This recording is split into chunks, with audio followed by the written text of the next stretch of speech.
of junk from my hosepipe, which that has about 182 inches per second on the kind of the brick wash setting. So 2.4 inches a second, not very fast. It's, as you can see from the image, it's a bit of a dribble. Plus, they're cheating by making the film by sinking the whole room into water. So the water coming out of the pipe, that's not filling the room.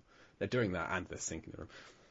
For it to have happened in 3 seconds, as per Carter's original description, the velocity of the water would be 47 inches a second out of a 4-inch diameter pipe. They would have died.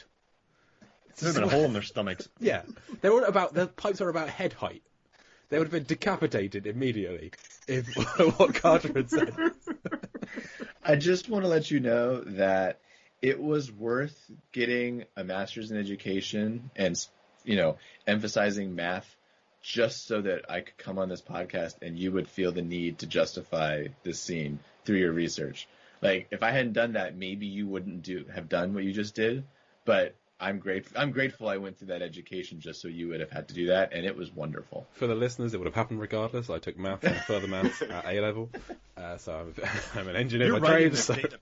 You're writing this. This is going up somewhere. This isn't just going to be on this podcast. You're writing this article. I took a leaf out of Mark's book for doing the dumb data, and went too far. There needs to be a diagram of some kind. Yes, Jay, you're making this. I'll try. No try. Wait, don't try. Do or do not, yeah. Yeah. But yeah, they would have just... Cause I think the first time I watched this, Carl saying it's going to take a few seconds. That line always stuck with me. We're like, what? It clearly doesn't. I mean, it's a minute. It's frustrating. So I think your biggest hang-up is the fact that he used the word few. Yes. So, well, then again, he missed the day of class when they said how many few is. He didn't go to class. This is what happens when you don't go to class. You annoy podcasters. I hope he regrets the poor decisions. Gathering. I wish I could have seen this. No, so yeah, Jay, like we're doing this diagram. Okay. We're doing this math. I'll write it. I don't care. Just give me all the measurements and I'll write it. Okay. And I'll do a rough sketch of Carter getting decapitated by a jet stream. It will look like Jason Takes Manhattan when he punches that dude's head off. Well, it's water. It's a little frustrating as well that the room that they exit to get into this chamber has no water in it. But it's like along the corridor where the rest of the whole thing is flooded. Like they're in waist high water at the start of this chapter. I don't know where they're in where there is no water. But well, remember when she walks into the water? And that door that they're at doesn't have any water. So it had to have been around there. That's true. Okay. We've spent a lot of time with this movie, guys. Too much, but also not enough.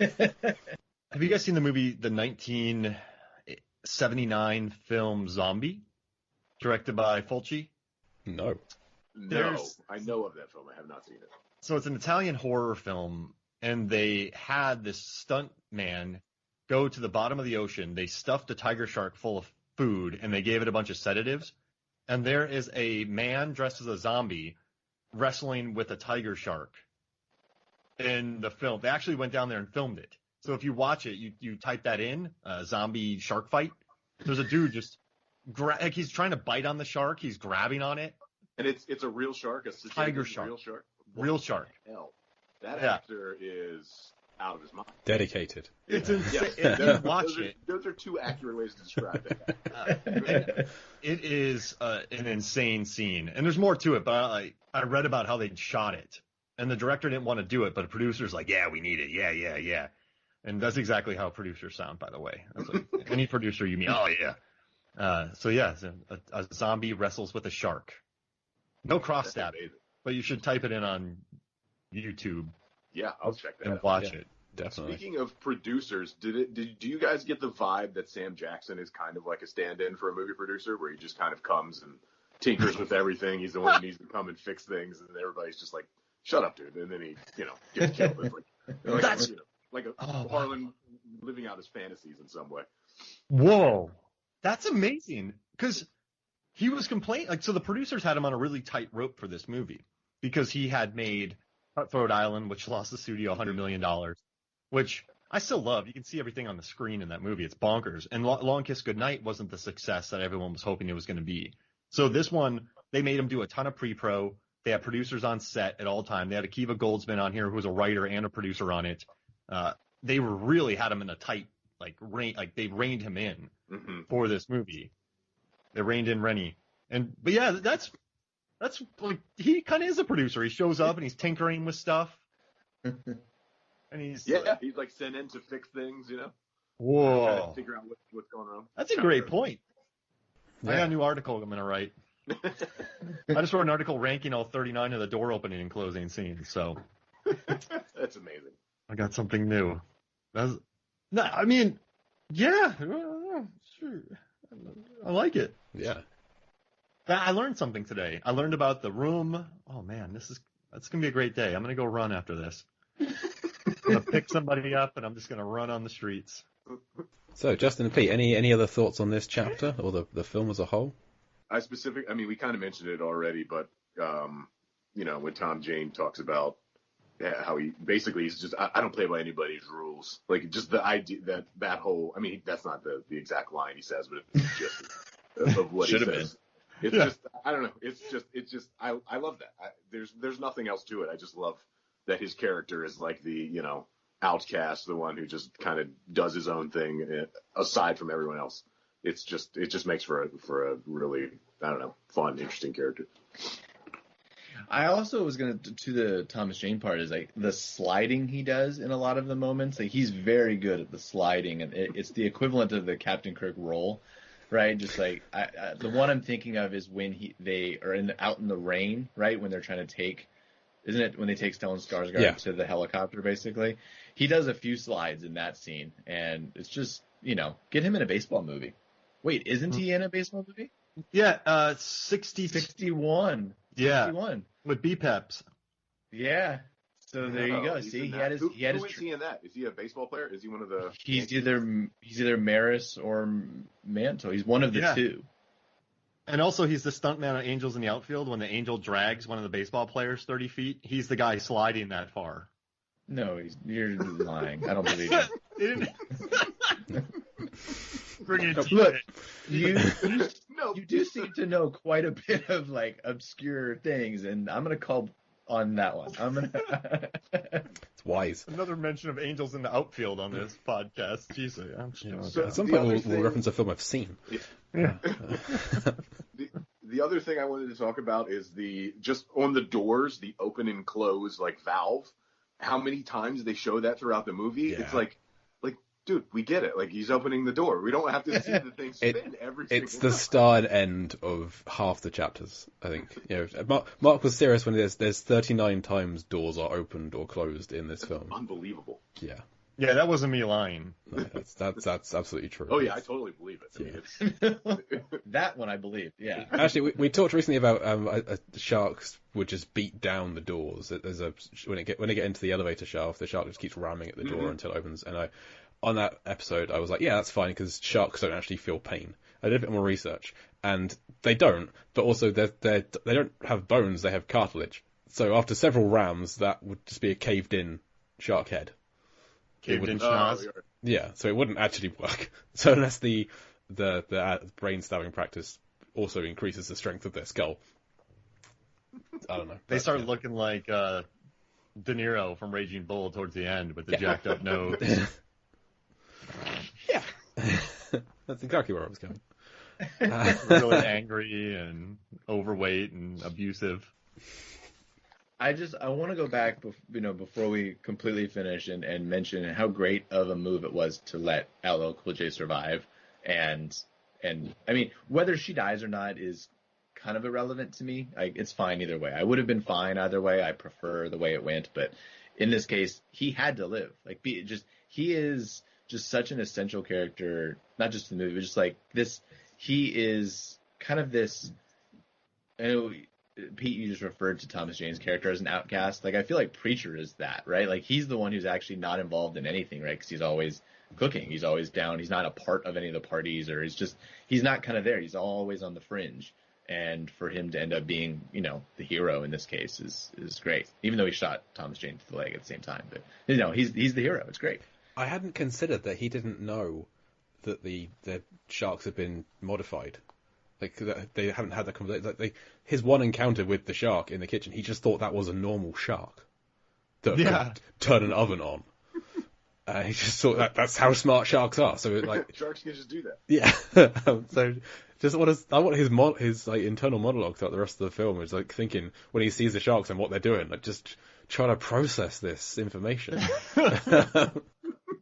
Is there a prologue scene? I wonder that they could have done at some point where they show them pitching him on coming out there, like why he would take that job as a chef on this, whatever this thing is. Well, in his monologue to camera, he talked about how he failed as a husband, he failed as a father, he's known the bottle, he's known the Bible. He's been through a lot in his life. So I think he may have found himself at rock bottom where his wife kicked him out, he was a drunk, and he needed a job.